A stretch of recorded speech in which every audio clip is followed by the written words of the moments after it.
परम आदरणीय प्रधानमंत्री नरेंद्र मोदी जी, आदरणीय नायब सिंह जी, आदरणीय विनय कुमार जी, आदरणीय रेखा गुप्ता जी, मेरे सहयोगी अजय टमटा जी, हर्ष मल्होत्रा जी, दिल्ली सरकार के सभी मंत्रीगण, संसद में मेरे सहयोगी सभी सांसदगण, दिल्ली के महापौर और उपस्थित सभी हरियाणा और दिल्ली के उपस्थित मेरे प्यारे भाइयों और बहनों,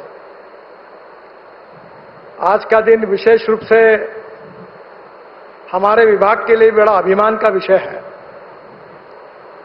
आदरणीय प्रधानमंत्री जी ने विशेष रूप से 2014 में प्रधानमंत्री बनने के बाद हमारे विभाग की मीटिंग ली थी और उन्होंने ये लक्ष्य दिया था कि वर्ल्ड स्टैंडर्ड का इंफ्रास्ट्रक्चर तैयार करने में हमारे विभाग ने योजना बनानी चाहिए और इसके ऊपर कार्रवाई करनी चाहिए।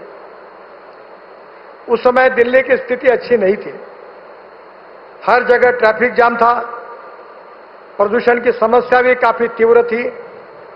सिंधु बॉर्डर से मुकरबा चौक से धौला कुआं होकर गुरुग्राम तक जाना, यह ट्रैफिक जाम के कारण लगभग मुश्किल था और इसी के कारण इन सब समस्याओं का अध्ययन करके आदरणीय मोदी जी ने जो योजनाएं हमको दी थी, उसके आधार पर दिल्ली को वर्ल्ड क्लास सिटी बनाने का संकल्प करके हमने दिल्ली कंजक्शन का एक प्लान बनाया था।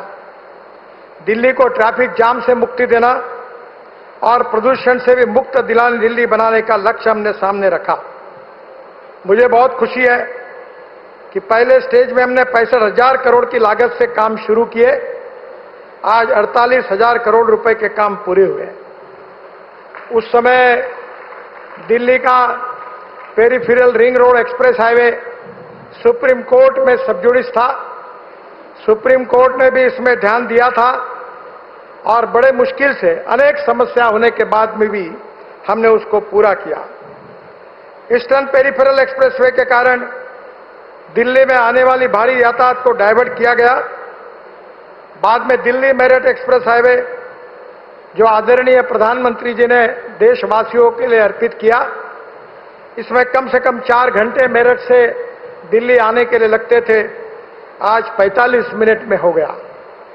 मुकरबा चौक से सोनीपत तक और धौला कुआं से गुरुग्राम तक, ये भी बड़ा ट्रैफिक जाम प्रदूषण की समस्याग्रस्त वार्ड था, उसको भी सिग्नल फ्री किया गया। विशेष रूप से ये UR2 है, ये और द्वारका एक्सप्रेस हाईवे, ये दिल्ली के मास्टर प्लान में 2001 में प्रस्तावित थे, पर पिछले सरकार ने इसमें कुछ कार्रवाई नहीं की। आदरणीय परवेश जी जब सांसद थे, अनेक बार मेरे पास आकर उन्होंने इसकी मांग की। मैंने कहा इसका संबंध मेरे विभाग से नहीं आता। बाद में काफी आग्रह होने के बाद जब ध्यान में आया कि यह काफी महत्वपूर्ण है, तब UR2 का कार्य NHAI ने अपने हाथ में लिया। आदरणीय मनोहर लाल जी मुख्यमंत्री थे, उनके विशेष अनुरोध पर हरियाणा और दिल्ली को जोड़ने वाला द्वारका एक्सप्रेसवे भी हमने हाथ में लिया। ये दोनों ही project state of art projects है। इसकी अनेक विशेषता है।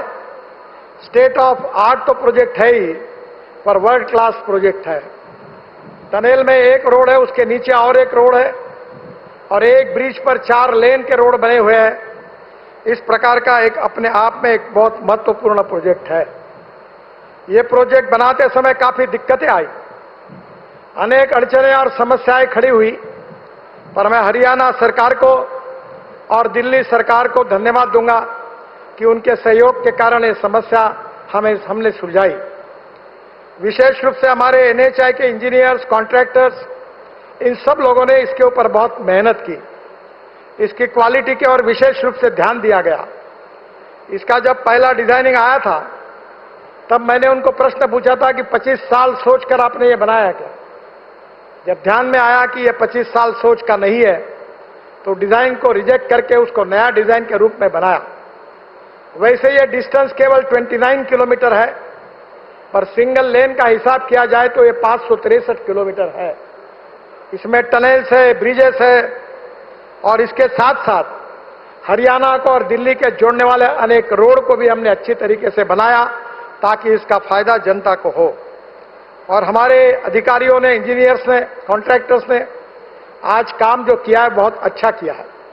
कभी काम अच्छा नहीं होता तो मैं उनसे नाराज भी होता हूं। इस काम का परीक्षण करने के लिए मैं आया था, उस समय सक्सेना जी मेरे साथ थे।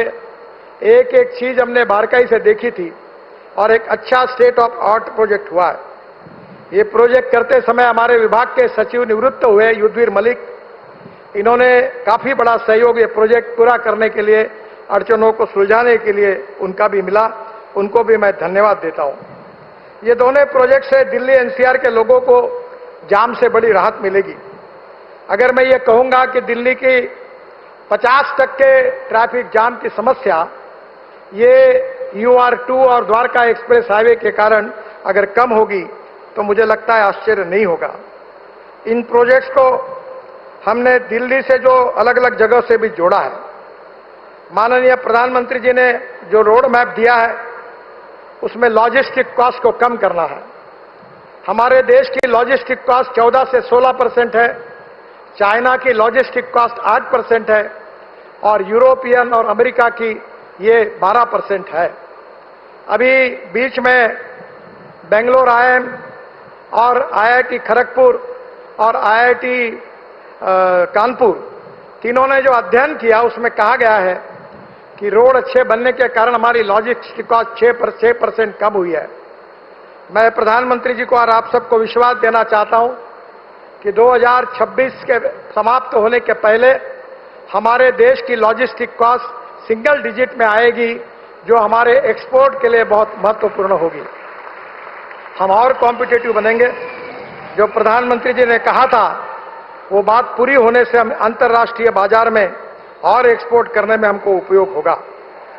विशेष रूप से एनसीआर में हाई स्पीड कॉरिडोर्स के बीच इंटरकनेक्टिविटी के लिए नए लिंक रोड का भी हमने अध्ययन किया है। हेवी ट्रैफिक को शहर के बाहर डाइवर्ट करने में मदद होगी।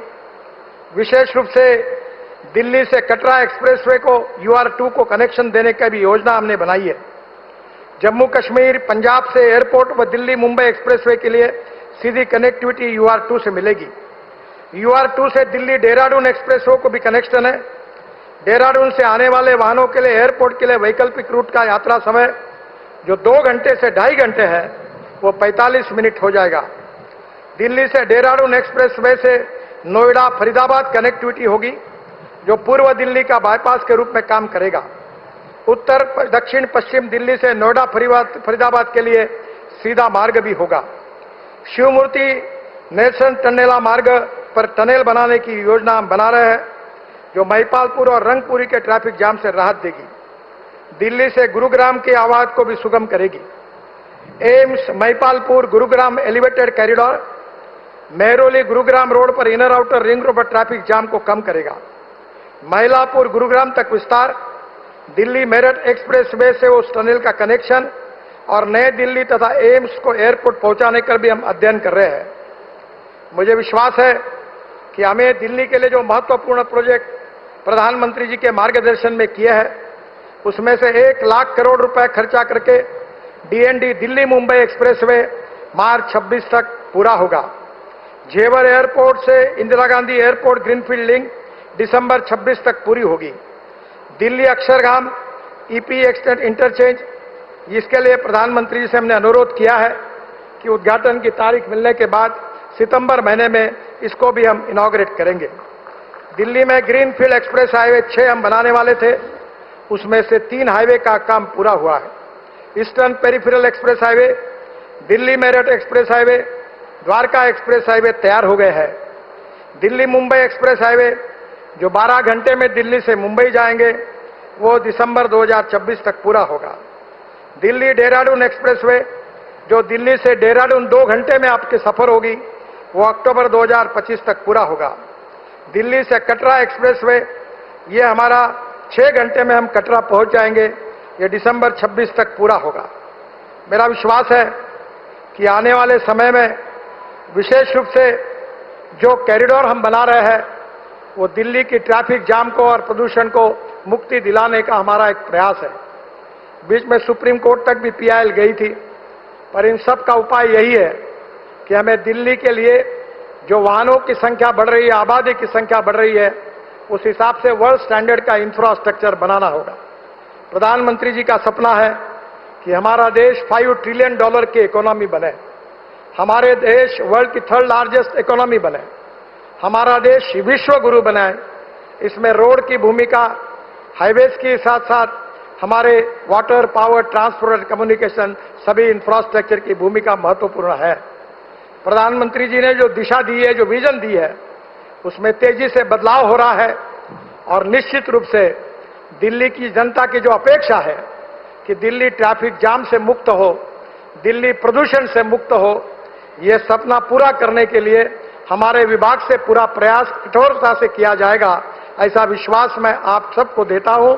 और फिर से एक बार प्रधानमंत्री जी को विशेष रूप से आज इस कार्यक्रम में आए, इस रोड का उन्होंने निरीक्षण किया, टनल का निरीक्षण किया, इसलिए उनको बहुत बहुत धन्यवाद देता हूं।